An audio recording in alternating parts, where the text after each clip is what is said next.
Nicholas Vincent, and I'm the author of the very short introduction on Magna Carta. And maybe let's look at 10 things that people either do or do not know about Magna Carta. It's probably the most famous document in the history of the world.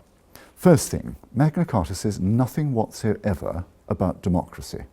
It really isn't about your democratic rights as a citizen, and it's first and foremost granted not to you as a citizen, but to God. Secondly, Magna Carta says nothing about those things that people assume Magna Carta says. For example, it says nothing about the jury. We're often told that trial by jury comes from Magna Carta, but it doesn't.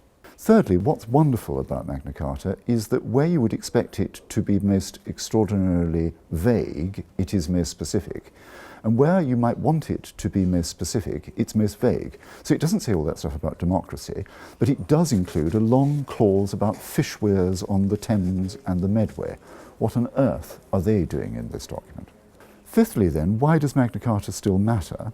Because it very early on became a totem of the rights of the citizen confronted with the king or subsequently with the state. Sixthly, we're often told that Magna Carta includes the idea of habeas corpus, but it doesn't include anything about habeas corpus, which is a 15th century writ and only became an Act of Parliament in the 17th century.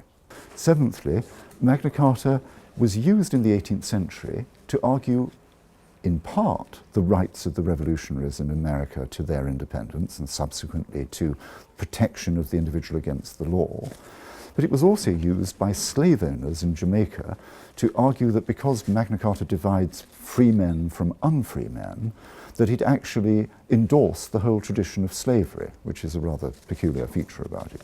Ninthly, and penultimately, we're coming to the point where now we know an awful lot more about this document than we did 3 or 4 years ago. And this book will tell you some of these new things that have been found.